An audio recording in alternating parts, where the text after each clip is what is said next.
உடையார் 2ஆம் பாகம் 119வது அத்தியாயம். உலகத்தில் எந்த கொலையும் அநியாயமாக நடத்தப்படுவது இல்லை. கொலையுண்டவனின் உறவுகள் அதை அநியாயம் என்று சொன்னாலும் கொலை செய்தவனுக்கு ஒரு நியாயம். ஆதித்ய கரிகாலன் கொலையை அநியாயம் என்று சோழ தேசம் முழுவதும் சொல்கிறது.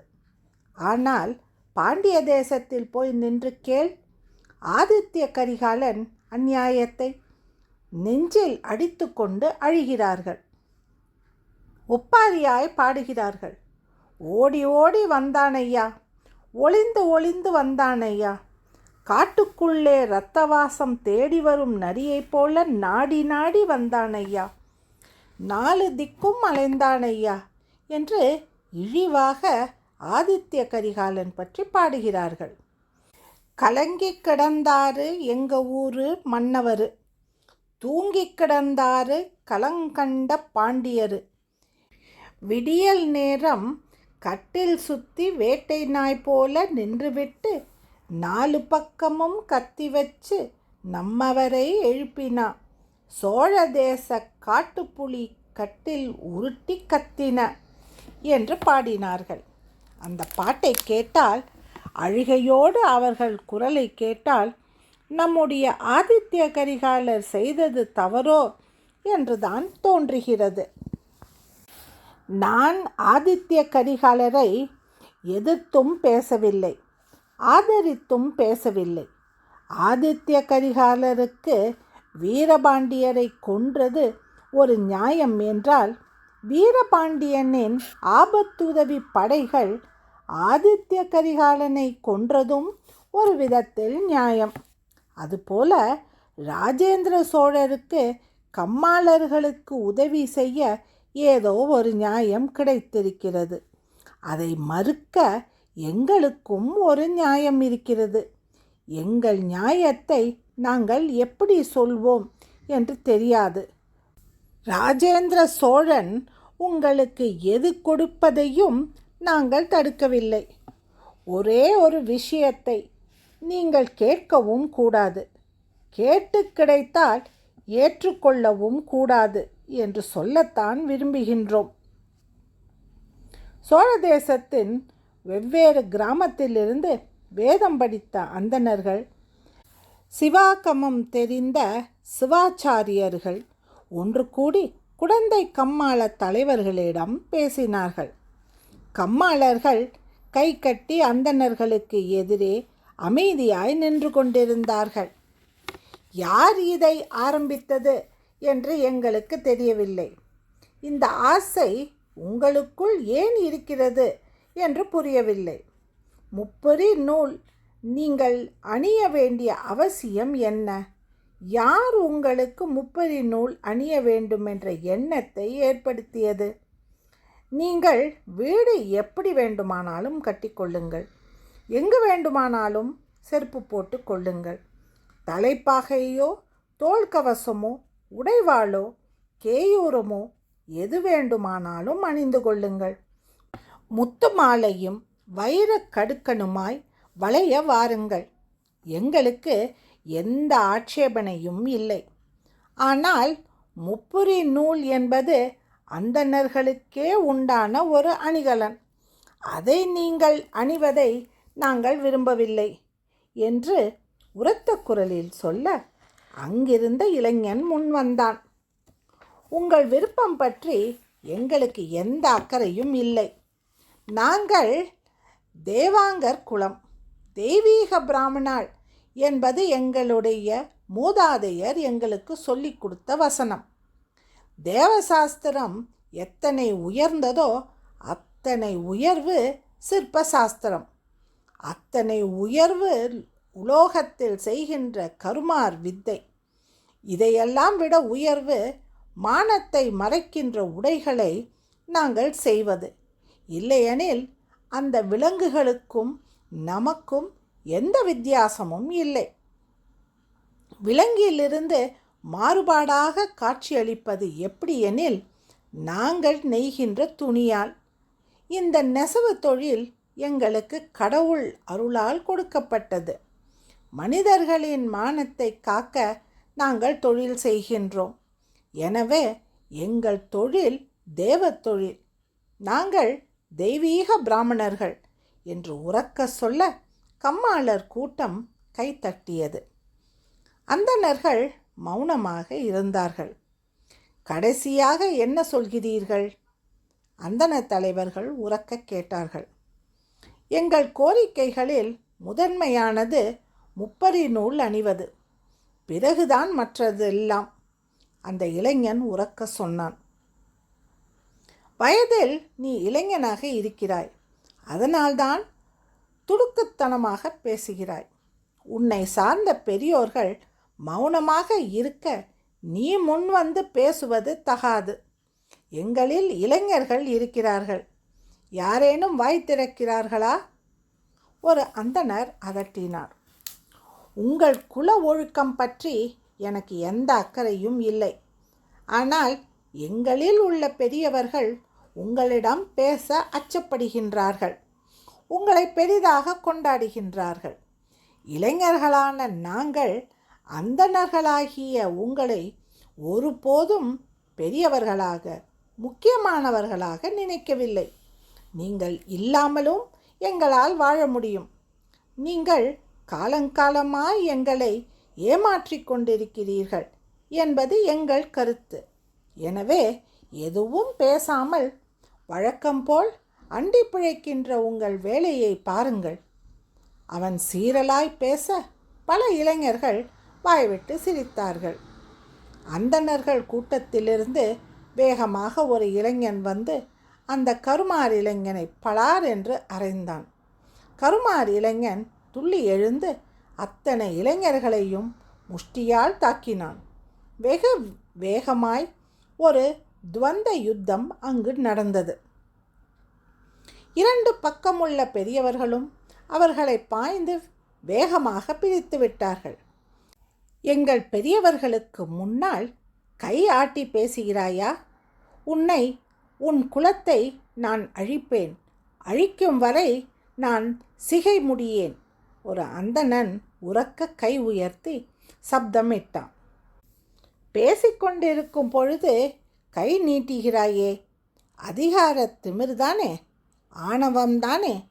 இங்கு ஒருவருக்கு தீங்கு நேர்ந்தாலும் உன்னுடைய நெஞ்சிலே என்னுடைய கத்தி பாயும். அந்தணன் என்று இனி ஒரு காலும் நான் தள்ளி நிற்க மாட்டேன். நாயும் நீயும் ஒன்றுதான் என்று கம்மாள இளைஞன் ஒருவன் பேசினான். மறுபடியும் அவர்கள் சண்டைக்கு தயாராக அந்தணர்கள் அவனை தள்ளிக்கொண்டு வெளியே போனார்கள். கம்மாள கிழவர்கள் அந்த இளைஞனை கடுமையாக கடிந்து கொண்டார்கள். நீ கை நீட்டி அந்த கம்மாளனை அடித்தது சந்தோஷம். நம்முடைய உணர்ச்சி பிரதிபலிப்பை சரியாக காட்டிவிட்டாய். ஆனால் இத்தோடு முடிந்து போய்விடவில்லை. சண்டை துவங்கிவிட்டது. இனி இவர்களை அடித்து ஜெயிப்பது என்கிற விஷயத்திற்கு நாம் தொடர்ந்து போகக்கூடாது. அடிப்போம் என்று காட்டிவிட்டோம், ஆனால் அடிப்பதல்ல நம் வேலை. ஒரு கிழவர் சொல்ல, வேறென்ன? அந்த இளைஞன் அவரை பார்த்து வியப்போடு கேட்டான். பிரிப்பது? யாரிடமிருந்து யாரை பிரிப்பது? சத்திரியர்களிடமிருந்து சிற்பிகளை பிரிக்க வேண்டும். சிற்பிகளுக்கு எதிராக போர் வீரர்களை ஏவிவிட வேண்டும். அதெப்படி முடியும்? உற்றுப்பார், உனக்கே தெரியும். நீங்கள் விளக்கமாக சொல்லிவிடுங்களேன். இளைஞன் பயபக்தியோடு கேட்டான். சிற்பிகளுக்கு முக்கியத்துவம் வந்து போர் வீரர்கள் பின்னுக்கு தள்ளப்படுகின்றார்கள். இதை சுட்டிக்காட்டினால் போதும், போர் வீரர்கள் வேகமாகி விடுவார்கள்.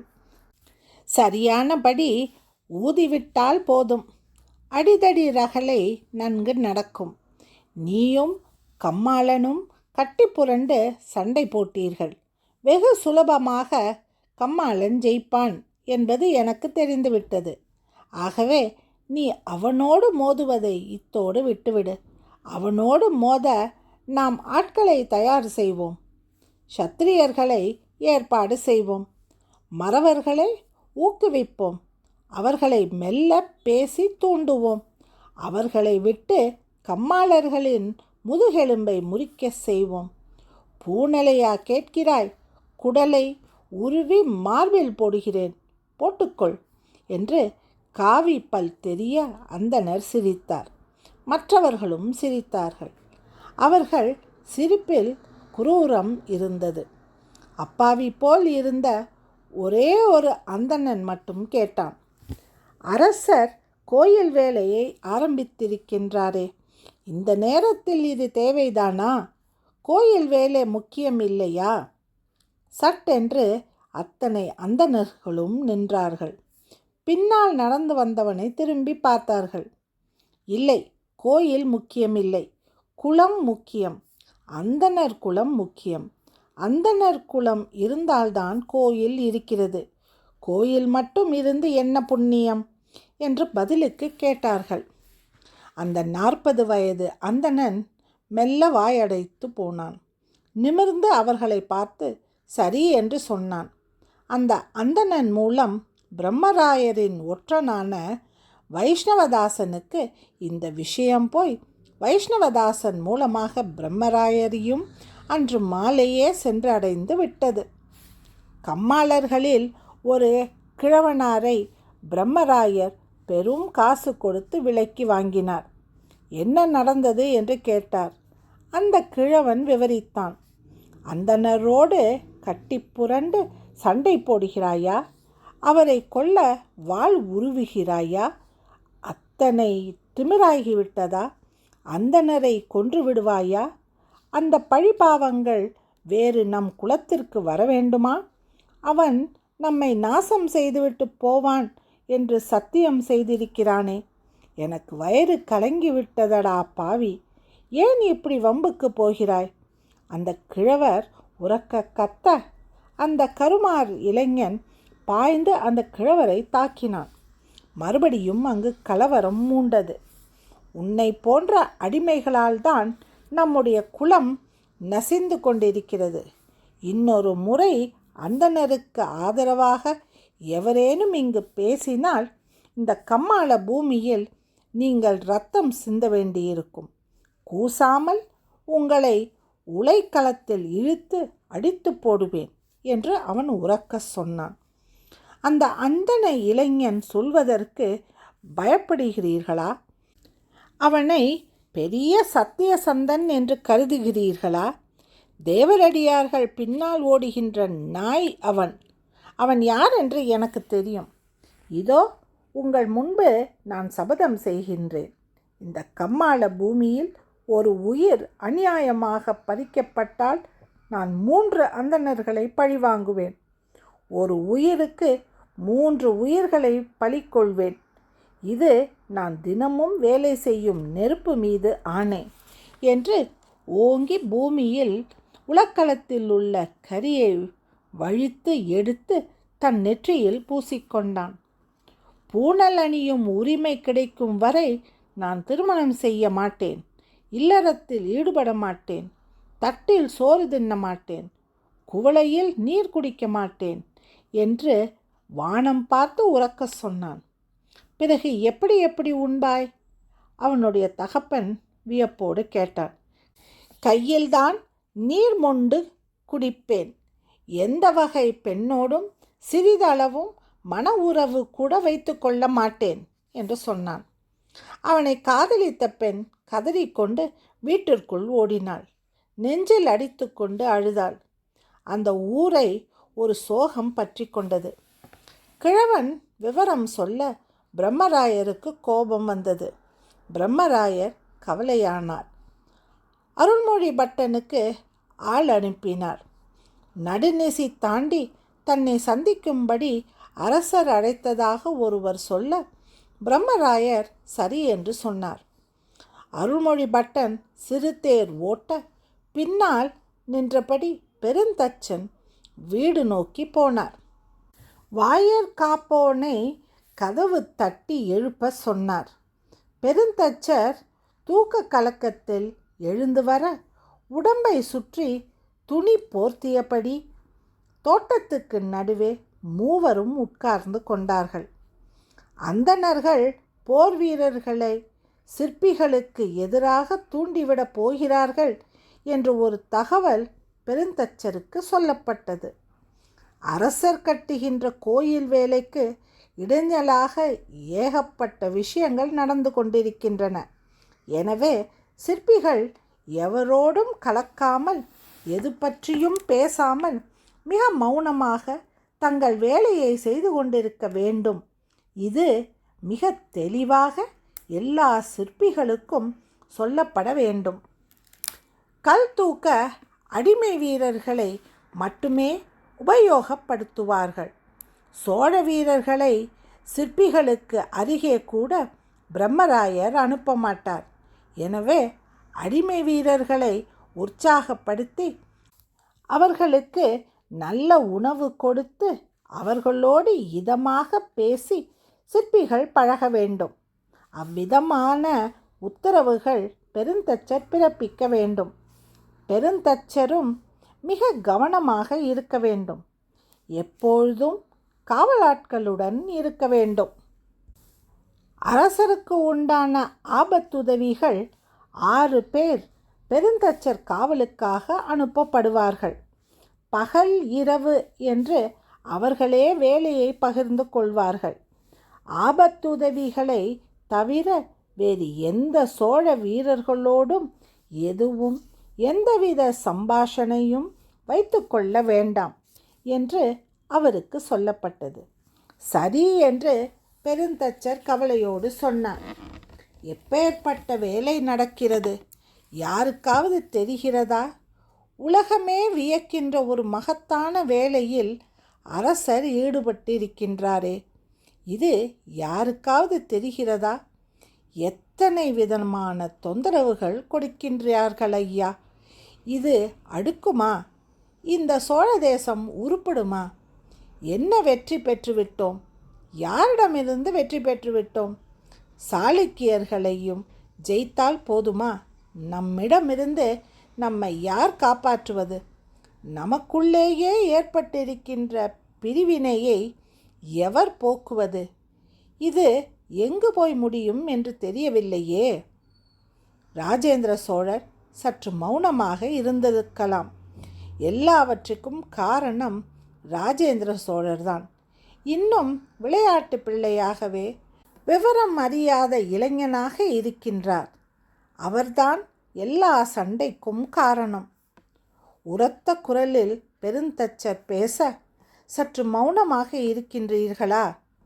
அதட்டலாய் பிரம்மராயர் பெருந்தச்சரை அடக்கினார். ராஜேந்திரனை குறித்து இழிவாக பேசியது அருண்மொழி பட்டனுக்கு வலித்தது. பெருந்தச்சரை முறைத்து பார்த்தான். 119வது அத்தியாயம் முடிவடைந்தது.